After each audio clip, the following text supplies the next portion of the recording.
അസ്സലാമു അലൈക്കും വറഹ്മത്തുള്ളാഹി വബറകാതുഹു.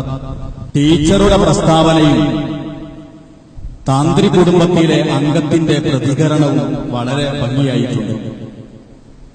പ്രിയപ്പെട്ട സഹോദരന്മാരെ, ശബരിമലയിലേക്ക് കയറി പോകുമ്പോൾ ഹൈന്ദവ ഭക്തന്മാരായ ആളുകൾ വാവർ വലി എന്ന് മുസ്ലിമീങ്ങൾ വിശേഷിപ്പിക്കുന്ന ഹൈന്ദവർ വാവർ സ്വാമി എന്ന് വിശേഷിപ്പിക്കുന്ന മഹാന്റെ പള്ളിയുമായി ബന്ധപ്പെട്ട് അവിടെ കാണിക്ക സമർപ്പിച്ചുകൊണ്ടാണ് ശബരിമലയിലേക്ക് ഹൈന്ദവ ഭക്തരായ സ്വാമിമാർ കയറിപ്പോകാറുള്ളത്.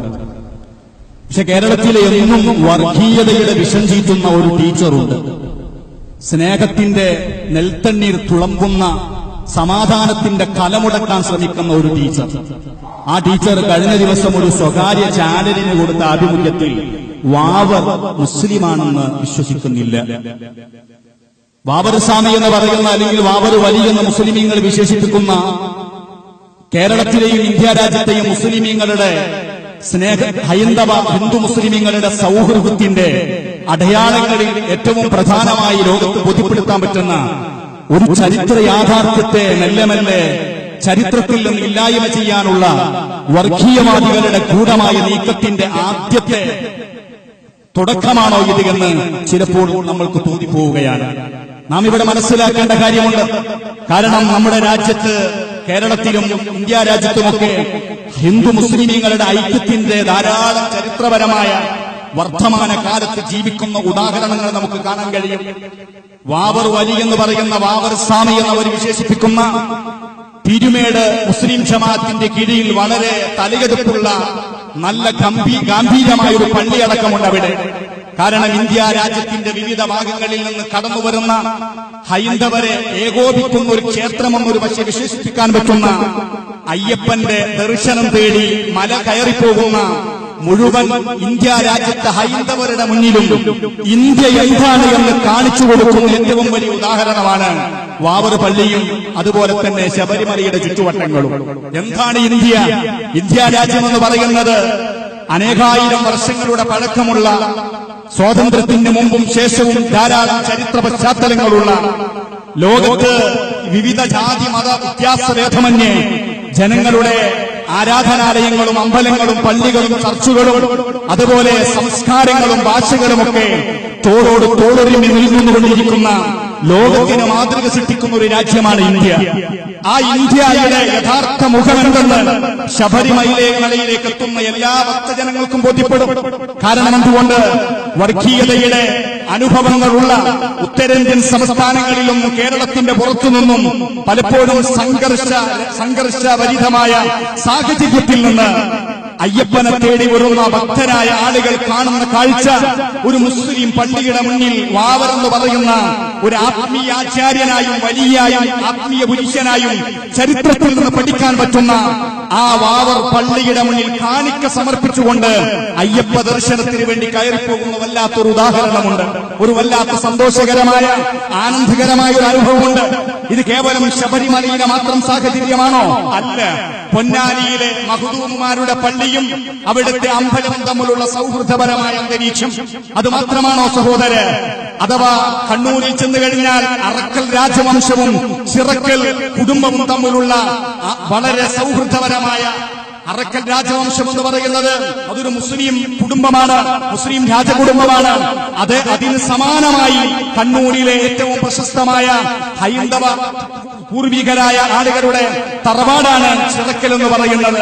ഇവര് തമ്മിലുള്ള സൗഹൃദ ബന്ധം ഗുരുവായൂർ അമ്പലം നിൽക്കുന്ന ഈ കേരളത്തിലെ തന്നെ ഏറ്റവും വലിയ ഹൈന്ദവരുടെ പുണ്യകേന്ദ്രമാകുന്ന ആ അമ്പലത്തിന്റെ പരിസരത്തും തിങ്ങി താമസിക്കുന്ന മുസ്ലിമീങ്ങൾക്കിടയിൽ ഒരു അമ്പലവും ഭക്തജനങ്ങളും വന്നുപോകുന്നുണ്ട്. അങ്ങനെ എണ്ണിയാൽ ഒതുങ്ങാത്ത 1000 ഉദാഹരണങ്ങളുണ്ട്. മമ്പുറം തങ്ങൾ എന്ന് പറയുന്ന കേരളത്തിലെ മുസ്ലിമീങ്ങളുടെ ആത്മീയാചാര്യനും വൈദേശിക ശക്തികൾക്കെതിരെയുള്ള പോരാട്ടങ്ങളുടെ മുൻനിരയിൽ നിന്നുകൊണ്ട് ലോകത്തിന് മാതൃക സൃഷ്ടിച്ച, അനീതിക്കെതിരെയും അധർമ്മത്തിനെതിരെയും അന്ധവിശ്വാസങ്ങൾക്കെതിരെയും പൊരുതുമ്പോഴും രാജ്യത്തെ ഇതര മതസ്ഥരെ വളരെ കൂടുതൽ മാനിച്ച് കൊന്തുനായർ എന്ന് പറയുന്ന ഒരു കാര്യസ്ഥനുണ്ടായിരുന്നു മഹാനായ മമ്പുറം തങ്ങൾക്ക്. ചരിത്രത്തിലെ വളരെ സുവർണാധ്യായങ്ങളുള്ള ഏടുകളാണത്. അങ്ങനെ ആരുടെ ചരിത്രം പരിശോധിച്ചാലും അങ്ങനെ കേരളത്തിൽ ബോധ്യപ്പെടുമെങ്കിൽ ഇന്ത്യയുടെ തലസ്ഥാനമാകുന്ന ഡൽഹിയിലേക്ക് ചെല്ലുക. ഈ കഴിഞ്ഞ ആഗസ്റ്റ് 15-നും നമ്മുടെ പ്രധാനമന്ത്രി പ്രസംഗിച്ചത് മുസ്ലിംകളായ ഭരണാധികാരികളായ മുഗളന്മാർ പടുത്തുയർത്തിയ ചെങ്കോട്ടയിൽ നിന്നാണ്. ആ ചെങ്കോട്ടയുടെ കവാടത്തിൽ നിന്ന് പുറത്തിറങ്ങിയിട്ട് അവിടുത്തെ ഏറ്റവും പ്രധാനപ്പെട്ട ചന്തയും അങ്ങാടിയും ലക്ഷ്യമാക്കി നമ്മൾ മുന്നോട്ട് പോകുമ്പോ നിരനിരയായി അമ്പലവും പള്ളിയും കാണാം. ജൈനമത വിശ്വാസികളുടെ അമ്പലം, അടുത്തത് ഹിന്ദുക്കളുടെ ക്ഷേത്രം, അടുത്തത് സിഖുകാരുടെ ഗുരുദ്വാര, തൊട്ടപ്പുറത്ത് അടുത്തു നിൽക്കുന്നത് മുസ്ലിങ്ങളുടെ പള്ളി. തിരുവനന്തപുരത്ത് സെൻട്രൽ സ്റ്റേഡിയത്തിൽ നിന്നൊരു നോക്കിയാൽ അവിടെ കാണുന്ന കാഴ്ചകൾ എന്താണ്? മുസ്ലിം പള്ളിയും ക്രിസ്തവരുടെ ചർച്ചും ഒറ്റ നോട്ടത്തിൽ 3-4 മതവിശ്വാസികളുടെ ആരാധനാലയങ്ങൾ തല ഉയർത്തി നിൽക്കുന്നത് കാണാം. ഇന്ത്യ രാജ്യത്തിന്റെ ആത്മാവിന്റെ ആ മനുഷ്യത്വപരമായ, സൗഹൃദപരമായ, മതേതരപരമായ, മാനവികമായ മുഖത്തെ ഈ രാജ്യത്ത് എവിടെ ചെന്നാലും കാണാൻ കഴിയും. അതുകൊണ്ട് തന്നെ ഈ അന്തരീക്ഷം ഇവിടെ നിലനിൽക്കുന്ന കാലത്തോളം രാജ്യത്തിന്റെ യഥാർത്ഥ ശത്രുക്കൾക്ക് ഉയർന്നു വരാൻ സാധിക്കുകയില്ല. കാരണം മുസ്ലിമീങ്ങളും ഹിന്ദുക്കളും ഇതര മതസ്ഥരും സൗഹൃദത്തിൽ കയ്യാറുള്ള അന്തരീക്ഷം എന്താണ്?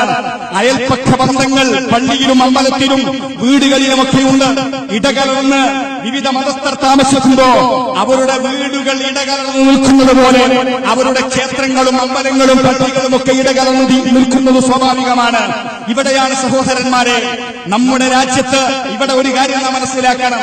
ഈ ടീച്ചർ ഇങ്ങനൊരു പ്രസ്താവന ഇറക്കിയപ്പോ അതിനെതിരെ ശബരിമല താന്ത്രി കുടുംബത്തിലെ അംഗമാകുന്ന യുവാവാകുന്ന രാഹുൽ ശേഖർ എന്ന് പറയുന്ന അദ്ദേഹം പ്രതികരിക്കുകയുണ്ടായി. അദ്ദേഹം പറഞ്ഞു 1950 കോടതിയിൽ ഇത് ചർച്ച നടന്നതാണ്. പക്ഷേ അദ്ദേഹം മുസ്ലിമാണെന്ന കാര്യത്തിൽ യാതൊരു തർക്കവുമില്ല. അത് മാത്രമല്ല അദ്ദേഹം പറഞ്ഞത്, ശബരിമലക്കുള്ളിൽ അഥവാ ശബരിമലയിലേക്ക് കയറി ചെല്ലുമ്പോ അവിടെയും ബാബരി വലിയ ആരാധന നടത്തുന്ന ഒരു കേന്ദ്രമുണ്ട്. അവിടെ എവിടെയും ഒരു പ്രതിമയോ ബിംബമോ കാണുന്നില്ല എന്നാണ് രാഹുൽ ശേഖർ പറയുന്നത്. അതുകൊണ്ട് ബാബരി സ്വാമി മുസ്ലിമാണെന്ന കാര്യത്തിൽ നമുക്കൊരു തർക്കവുമില്ല. അദ്ദേഹം ഒരു കാര്യം കൂടെ പറഞ്ഞു വെച്ചു. അവിടെയാണ് അദ്ദേഹത്തിന് 1000 ലൈക്ക് കൊടുക്കാൻ നമുക്ക്. അദ്ദേഹം പറഞ്ഞു, സമുദായ ഐക്യത്തിന്റെ പേര് പറഞ്ഞ് സാമുദായിക ഐക്യ സംഘത്തിന്റെ സംസ്ഥാന സാരഥിയാണ് ഈ ടീച്ചർ. ഈ ടീച്ചറോട് ഒരു കാര്യം കൂടെ പറഞ്ഞു, ഹിന്ദു ഐക്യമെന്നുള്ളത്, സമുദായം ഐക്യമെന്നുള്ളത് മുസൽമാനെ നെഞ്ചത്ത് കയറിയിട്ടല്ല എന്നൊരു പ്രസ്താവന കൂടെ അദ്ദേഹം നടത്തുകയുണ്ടായി. അതെ, അതാണ് യഥാർത്ഥ മറുപടി. ഓരോ സമുദായങ്ങൾക്കും ഐക്യപ്പെടാം, ഓരോ വീട്ടുകാർക്കും ഐക്യപ്പെടാം, അയൽവാസിയെ ദ്രോഹിക്കാനല്ല. ഓരോ ഗ്രാമവാസികൾക്കും ഐക്യപ്പെടാം, അപ്പുറത്തെ ഗ്രാമത്തെ ദ്രോഹിക്കാനല്ല. ഓരോ രാജ്യത്തെ സമുദായ അംഗങ്ങൾക്കും യോജിക്കാം, മറ്റൊരു സമുദായത്തെ ആക്രമിക്കാനല്ല. ഓരോ രാജ്യത്തെ ജനങ്ങൾക്കും യോജിക്കാം, മറ്റൊരു രാജ്യത്തെ ആക്രമിക്കാനല്ല. കാരണം ഒരു വീട്ടിലുള്ള അനൈക്യം ആ വീട്ടുകാരന്റെ പുരോഗതിക്ക് തടസ്സമാണ്, മറ്റുള്ളവനക്ക് ബുദ്ധിമുട്ടുമാണ്. ഒരു നാട്ടിലെ ജനങ്ങളുടെ കുടുംബങ്ങളുടെ ഐക്യം, പരസ്പരമുള്ള അയൽവാസികളുടെ ഐക്യം ആ നാട്ടുകാരുടെ നാടിന്റെ വികസനത്തിനും ആ നാട്ടിൽ ജീവിക്കുന്ന ജനങ്ങളുടെ വികസനത്തിനും അനിവാര്യമാണ്. നോക്കൂ നിങ്ങൾ, മഹാനായ ഹബീബായ സയ്യിദുനാ മുഹമ്മദ് റസൂലുള്ളാഹി വിശുദ്ധ ഖുർആനും പ്രവാചകരും ആ ലോകത്ത് സമാധാനവും സ്വസ്ഥതയും നിലനിൽക്കുവാനും മനുഷ്യർക്ക് പുരോഗതി ഉണ്ടാകുവാനുമുള്ള മാർഗമായി പറഞ്ഞതെന്താണ്? അപ്പുറവും ഇപ്പുറവും ജീവിക്കുന്ന ജനങ്ങൾക്ക് എല്ലാവരിൽ നിന്നും സമാധാനം ലഭിക്കണം. അയൽവാസികളുമായുള്ള ബന്ധത്തെക്കുറിച്ച് പഠിപ്പിച്ചപ്പോ മഹാനായ മമ്പുറന്തങ്ങളും കോന്തുനായരും അതുപോലെ തന്നെ പൊന്നാനിയിലെ പള്ളിയും ക്ഷേത്രവും അറക്കലും ചിറക്കലും അതുപോലെ നമ്മുടെ ഗ്രാമങ്ങളിൽ ഓരോ ഹിന്ദുവും മുസ്ലിമും തമ്മിൽ പുലർത്തുന്ന സൗഹൃദം അത് ആദർശപരമല്ല, അത് വിശ്വാസപരമല്ല, അത് ആചാരപരമല്ല. കാരണം എന്തുകൊണ്ട്? നമ്മുടെ ആശയവും അവരുടെ ആശയവും തമ്മിൽ വലിയ അന്തരമുണ്ട്. നമ്മുടെ വിശ്വാസവും അവരുടെ വിശ്വാസവും തമ്മിൽ വലിയ അന്തരമുണ്ട്. നമ്മുടെ ആചാരങ്ങളും അവരുടെ ആചാരങ്ങളും തമ്മിൽ നമുക്ക് വലിയ ബന്ധം, വലിയ അന്തരമുണ്ട്. അങ്ങനെയൊക്കെ ഉണ്ടെങ്കിൽ പോലും അവിടെയും സൗഹൃദം വെച്ച് പുലർത്തണമെന്നാണ് ഇസ്ലാമിന്റെ കാഴ്ചപ്പാട്. മഹാനായ അമീറുൽ മുഅ്മിനീൻ ഉമർ ഇബ്നുൽ ഖത്താബ് റളിയല്ലാഹു അൻഹു ഇസ്ലാമിന്റെ ഖലീഫയായിരിക്കുമ്പോഴാണ് ഖുദ്സ് ജയിച്ചടക്കുന്നത്. ഖുദ്സ് എന്ന് പറയുന്നത് പരമ്പരാഗതമായ മുസ്ലിമീങ്ങളുടെ പുണ്യകേന്ദ്രമാണ്. ആ ഖുദ്സ് ജയിച്ചടക്കി വീരേതിഹാസത്തിന്റെ, സമാധാനത്തിന്റെ ധീരമായ ചുവട് വെച്ചുകൊണ്ട് ഖുദ്സിന്റെ മുന്നിലെത്തിയപ്പോൾ അവിടുത്തെ പാത്രിയാർക്കീസ് മഹാനായ ഉമർ ഇബ്നുൽ ഖത്താബ് റളിയല്ലാഹു അൻഹുവിനോട് നിസ്കരിക്കാൻ വേണ്ടി ചർച്ചിന്റെ അകത്തളം തുറന്നു കൊടുത്തപ്പോൾ ഇല്ല, ഞാൻ നിസ്കരിക്കില്ല അവിടെ എന്ന് പറഞ്ഞ് മാറി നിന്നത് ഭാവിയിൽ വരാനിരിക്കുന്ന സൗഹൃദത്തിന് വിഘാതം സൃഷ്ടിക്കാതിരിക്കാനാണ്. ഖുദ്സ് സന്ദർശിക്കുന്ന ആർക്കും മനസ്സിലാക്കാൻ കഴിയും, അവിടെ ജൂതക്ഷേത്രമുണ്ട്, അവിടെ ക്രൈസ്തവരുടെ ചർച്ചുണ്ട്, അവിടെ മുസ്ലിമീങ്ങളുടെ പള്ളിയുണ്ട്. ഒരു മതിൽക്കെട്ടുകൾക്കുള്ളിൽ വ്യത്യസ്ത മതക്കാരുടെ ക്ഷേത്രവും പള്ളിയും ചർച്ചും ഒരുപോലെ തൊട്ടൊരുങ്ങി തലയൊരുങ്ങി തലോടി സ്നേഹത്തിന്റെയും സൗഹാർദ്ദത്തിന്റെയും കാഴ്ച നമുക്ക് പകർന്നു തരുന്നുണ്ട്.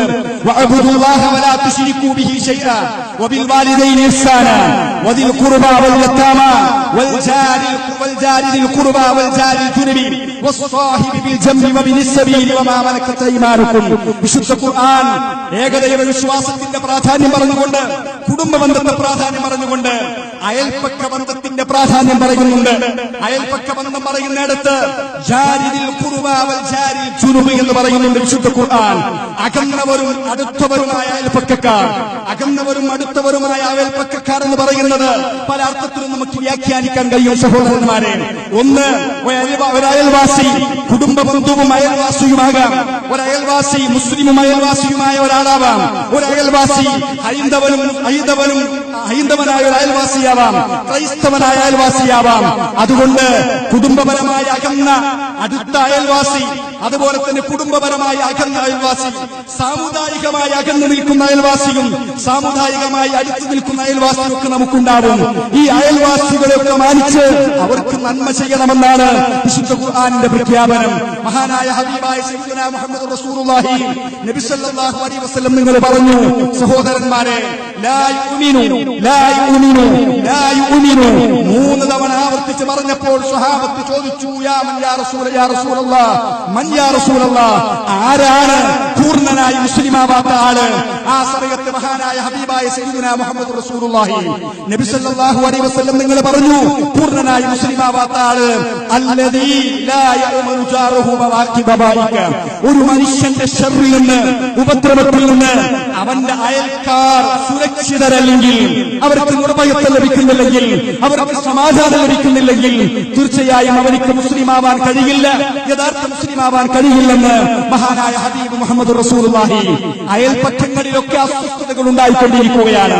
നമ്മുടെ രാജ്യത്തിന്റെ അതിർത്തിയിലൂടെ നുഴഞ്ഞുകയറ്റം നടത്തിയിട്ട് ഉറിയിലെ സൈനിക ക്യാമ്പ് ആക്രമിച്ച് ധാരാളം സൈനികരെ ക്രൂരമായി കൊന്നിരിക്കുകയാണ്. പ്രിയപ്പെട്ട സഹോദരന്മാരെ, അയൽപക്ക ബന്ധമെന്ന് പറയുന്ന ഓരോ വ്യക്തികളും രാജ്യങ്ങളും കുടുംബങ്ങളും തമ്മിലുള്ള ബന്ധത്തിന് വലിയ പ്രാധാന്യമുണ്ട്. പക്ഷെ അല്ലാഹുവിന്റെ ഹബീബ് പറഞ്ഞ ഹദീസിന്റെ പ്രാധാന്യം നാം ശരിക്കും ഉൾക്കൊള്ളണം. ഓരോരുത്തരുടെയും അയൽപക്കക്കാർ മറ്റൊരുത്തന്റെ ശർറിൽ നിന്ന് നിർഭയനാകുമ്പോൾ അവൻ മുസ്ലിമാവുള്ളൂ എന്ന് പറഞ്ഞാൽ നിർഭയത്വമില്ലാത്ത സാഹചര്യത്തിൽ ധാരാളം പ്രശ്നങ്ങളുണ്ട്. ഒരു വ്യക്തിക്ക് നിർഭയത്വം കുറയുമ്പോ അവന്റെ വരുമാനം കുറഞ്ഞു, അവന്റെ ചെലവുകൾ മറ്റു വഴിയിലേക്ക് തിരിച്ചുവിടേണ്ടി വരും. നമ്മുടെ രാജ്യവും പാകിസ്ഥാനും ചൈനയും തമ്മിലൊക്കെ തർക്കങ്ങൾ വർദ്ധിച്ചു വരുമ്പോൾ അയൽപക്കക്കാരിൽ നിന്ന് നിർഭയത്വം ലഭിക്കുന്നില്ല. ഇന്ത്യക്കാരനെ പാകിസ്ഥാൻകാരനും, പാകിസ്ഥാൻ ഇന്ത്യക്കാരനും, ചൈനക്കാരനും ഇന്ത്യക്കാരനും ഒക്കെ പേടിച്ച് ജീവിക്കുമ്പോൾ സംഭവിക്കേണ്ടത് എന്താ? രാജ്യത്തിന്റെ വളർച്ചയ്ക്കും പുരോഗതിക്കും ഉപയോഗപ്പെടുത്തേണ്ട ധനം പ്രതിരോധങ്ങൾക്ക് വേണ്ടി ഉപയോഗപ്പെടുത്തേണ്ടി വരും. ഭക്ഷണത്തിനും പാർപ്പിടത്തിനും ആഹാരത്തിനും മറ്റുള്ള മനുഷ്യരുടെ വികാസത്തിനും വേണ്ടി രാജ്യം ചെലവിടേണ്ട വലിയ വലിയ സമ്പത്താണ് പ്രതിരോധങ്ങൾക്ക് വേണ്ടി വാങ്ങിവെക്കുന്നത്, ആയുധങ്ങൾ വാങ്ങാൻ വേണ്ടി വാങ്ങിവെക്കുന്നത്, അതുപോലെ സൈനിക സേവനത്തിന് വേണ്ടി വാങ്ങിവെക്കുന്നത്. കഴിഞ്ഞ 10 വർഷത്തിനിടയിൽ കാശ്മീരിൽ മാത്രം 5000-ഓളം സൈനികർ കൊല ചെയ്യപ്പെട്ടു, 15,000-ഓളം സിവിലിയന്മാർ കൊല ചെയ്യപ്പെട്ടു. കാശ്മീർ എന്ന് പറയുന്ന ഇന്ത്യയുടെ ഭാഗമാകുന്ന ആ പ്രദേശത്ത് നടക്കുന്ന അസ്വസ്ഥതകളിൽ ആരും സന്തുഷ്ടരല്ല. പക്ഷെ ഒരു കാര്യം നമുക്ക് ഉറപ്പാണ്, സമാധാനത്തിന്റെയും സൗഹൃദത്തിന്റെയും പരിഹാരത്തിന്റെയും മാർഗം കാണാൻ എല്ലാവരും മുന്നോട്ട് വരണം. അയൽപക്ക ബന്ധങ്ങളുടെ മാനത്തെ തകർത്തുകൊണ്ട് ഹിന്ദു മുസ്ലിമീങ്ങൾക്കിടയിലുള്ള സ്നേഹത്തിന്റെ അടയാളങ്ങളെ പോലും മെല്ലെ മെല്ലെ ഇല്ലായ്മ ചെയ്യാനുള്ള വർഗീയവാദികളുടെ ഇതുപോലത്തെ നീക്കങ്ങളെ ഒരിക്കലും നമുക്ക് കണ്ടില്ലെന്ന് നടിക്കാൻ കഴിയില്ല.